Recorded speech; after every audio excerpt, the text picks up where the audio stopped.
Have you ever wondered how some of the world's most incredible natural wonders came to be? Today, we're diving deep, literally, into the history of one of the planet's most magnificent bodies of water lake, Tanganyika.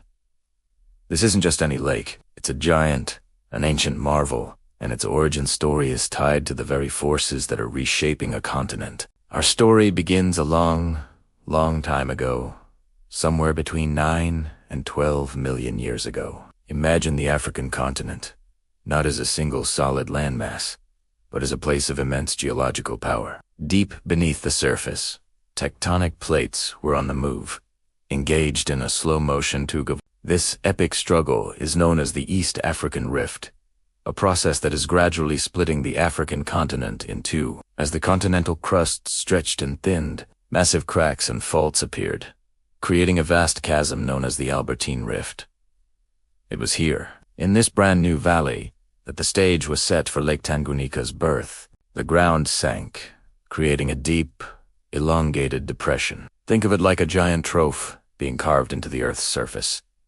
But a basin is just an empty bowl. Where did all the water come from? Well, before the rift formed, ancient rivers flowed across this landscape, following paths that had existed for millennia. The tectonic upheaval acted like a massive roadblock. These ancient river systems were dammed by the rising rift shoulders and the sinking valley floor. With nowhere else to go, water began to collect in the newly formed basin. The first drops of what would become Lake Tanganyika started to pool together, slowly but surely filling the depression. What's fascinating is that the lake didn't form all at once. It was a multi-stage process, like building a house, room by room. The central basin, the heart of the lake, was the first to form around 9 to 12 million years ago. It was an isolated, self-contained body of water for millions of years.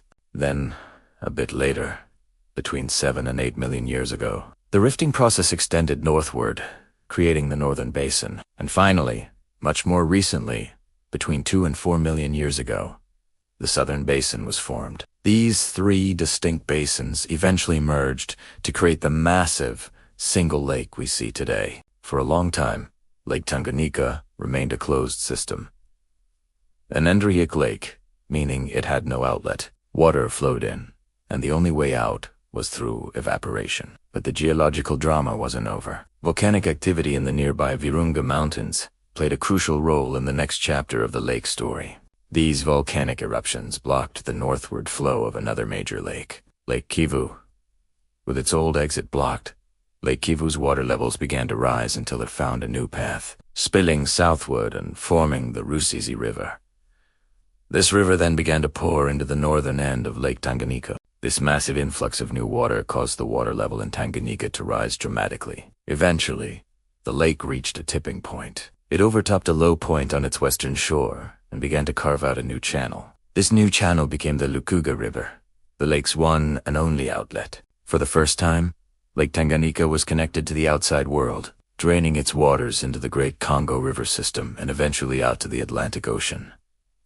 This connection transformed the lake's ecology and cemented its place as a vital part of Africa's hydrology. So, from a violent continental split to the slow pooling of ancient rivers and the fiery influence of volcanoes, the creation of Lake Tanganyika is a testament to the powerful and ever-changing nature of our planet. It's a story written in stone and water, spanning millions of years. The next time you see a picture of this magnificent lake, you'll know the incredible geological saga behind its existence. Thanks for joining us on this journey back in time. If you enjoyed this deep dive, don't forget to like, subscribe, and hit that notification bell so you don't miss our next adventure. See you in the next video.